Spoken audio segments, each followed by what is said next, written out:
दोस्तों नमस्कार। मैं हूं रवि गिरी बाबा और आप देख रहे हैं मेरा चैनल रवि गिरी बाबा का सच। और जैसा कि आपको पता है, मैं आपको रोजाना नई से नई विद्या सिखाता हूं, बताता हूं जो आपके जीवन में हमेशा के लिए काम आएगी। तो जिसने भी मेरा चैनल सब्सक्राइब नहीं किया है वो मेरे चैनल को सब्सक्राइब कर ले और पास में जो बेल आइकन है उसको दबा के आल के निशान को दबा देवें ताकि आपको हर वीडियो वक्त पे मिलता रहे। और अगर किसी भाई को मेरा ये वीडियो पसंद आए तो एक लाइक जरूर कर देना, इसमें आपका कोई पैसा नहीं लगता है। तो दोस्तों मैं आज आपको एक ऐसी चीज बताने जा रहा हूं, हम खुद ही हमारे दुश्मन होते हैं। कोई बाहरी दुश्मन हम पे अटैक नहीं कर सकता जब तक कि हम कमजोर नहीं हो। ठीक है, इंसान गिरता है, लेकिन जो इंसान गिरने के बाद में खड़ा हो जाता है तो वो गिरा हुआ नहीं माना जाता। और गिरने के बाद में अगर उसकी हिम्मत टूट गई तो समझो कि वो इंसान हार गया, गिर गया।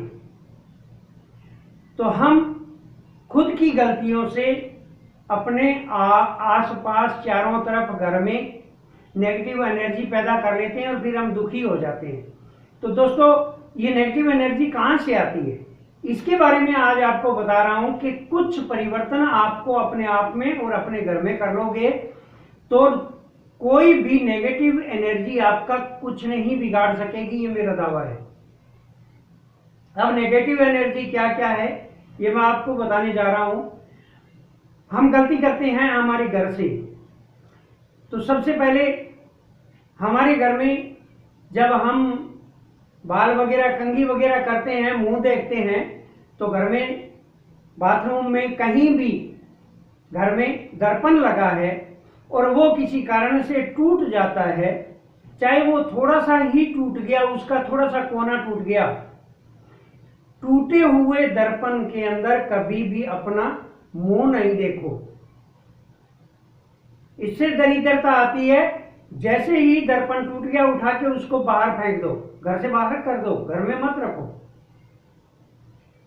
दूसरी चीज, आपके घर में घड़ी होती है, टाइम देखने के लिए दीवार घड़ियां लगी होती है, हाथ की भी घड़ी होती है, लोग बांधते भी हैं दीवारों के ऊपर। हर कमरे के अंदर, कई घरों में मैंने देखा है कि कमरे के अंदर उनके हर बेडरूम में जहां भी देखो, डाइनिंग हॉल में और में जहां भी देखो उनके दीवार घड़ी लगी होती है, लेकिन उनमें से कुछ घड़ियां बंद हो जाती है।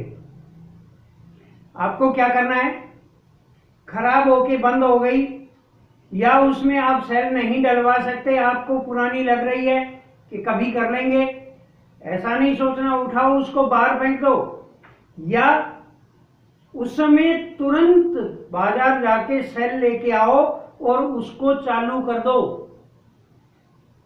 इससे आपके घर में कभी भी नेगेटिव एनर्जी नहीं रहेगी। और अगर घड़ी बंद पड़ी है, आपने उसमें सेल नहीं डलवाया, तो ये मानिए कि आपका समय आप खुद स्टॉप कर रहे हो, वहीं पे आपका समय रुक जाएगा, आगे नहीं बढ़ने देगा आपके कदमों को, आपकी तरक्की को वहीं पे रोक लेगा। अब कई बार देखा है कि घर बड़ा होने के कारण हम नीचे नीचे की फर्श की सफाई कर लेते हैं, पोछा भी लगा लेते हैं, सफाई कर लेते हैं, लेकिन कभी हमने सीलिंग की तरफ ध्यान नहीं दिया, दीवारों की तरफ ध्यान नहीं दिया। कई बार ऐसे होते हैं, कई स्पाइडर्स ऐसे आते हैं हमारे घर में जो तुरंत जाला बना लेते हैं अपने शिकार को फांसने के लिए, और हमारा सीलिंग की तरफ, छत की तरफ ध्यान ही नहीं जाता, दीवार छत की तरफ ध्यान नहीं जाता जहां जाला लगा हुआ है मकड़ी का।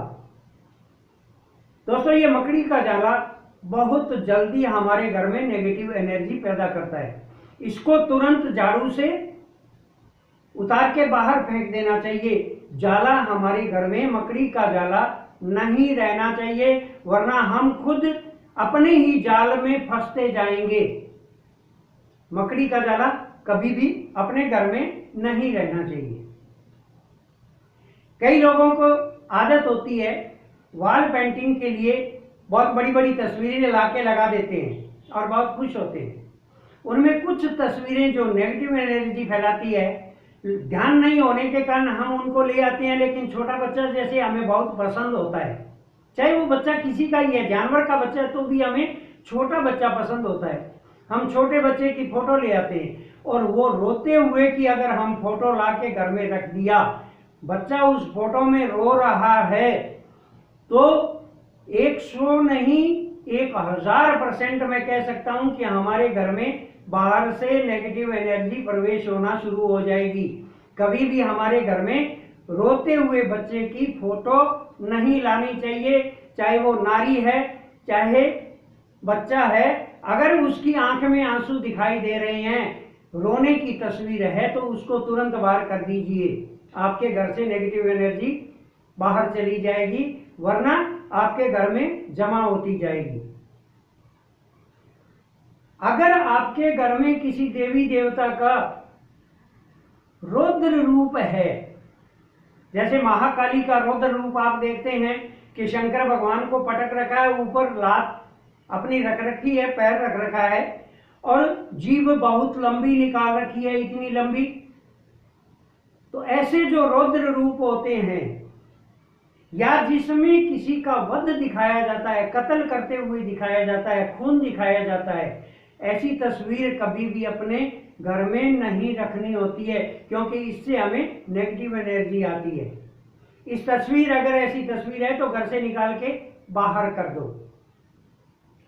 कई घरों में गीता के प्रेमी जो लोग होते हैं, वो महाभारत की कई फोटोज, जैसे कर्ण जो है वो रथ का पहिया निकालते हुए को वध कर रहा है, अभिमन्यु की फोटो जो है वो पहिए को निकालने की कोशिश कर रही है, उसको मार रहे हैं। या फिर कृष्ण जहां अर्जुन के साथ में एक रथ के ऊपर सवार है, या फिर भीष्म पितामह है जो सरसैया के ऊपर लेटे हुए हैं। दोस्तों, ऐसी फोटो नेगेटिव एनर्जी लाती है। कभी भी तुम्हारे घर में ऐसी फोटो नहीं रहनी चाहिए, इससे हमारे घर में दुख ही दुख पैदा होंगे, कभी हम खुशी का दर्शन नहीं कर पाएंगे।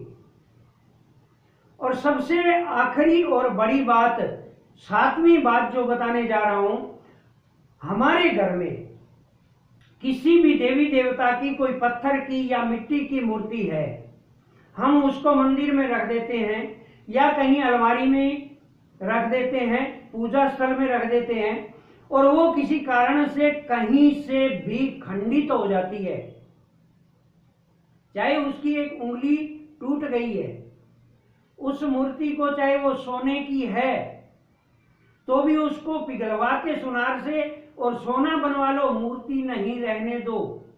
मिट्टी की है, पत्थर की है, उसको तुरंत उठा के किसी पीपल की जड़ में या बड़ की जड़ में या मंदिर के कोने में कहीं रखाओ। अपने घर में टूटी हुई मूर्ति नहीं रखनी है। ये 7 जो नेगेटिव एनर्जी लाने वाली जो चीजें हैं, इनको तुरंत घर से बाहर कर दीजिए और फिर देखिए आपके घर में कैसा चमन होता है और कितनी खुशियां आती है। जो जिस भाई ने मेरा ये कहना मान के 7 चीजों की एनर्जी घर से, नेगेटिव एनर्जी घर से बाहर कर दी, वो मुझे जरूर कमेंट करके बताएगा। मुझे, मेरा दावा है कि हमारे घर में ऐसा होता था लेकिन अब बहुत सही हो गया है। धन्यवाद दोस्तों, फिर मिलेंगे अगले वीडियो में। नमस्कार, जय हिंद, जय भारत।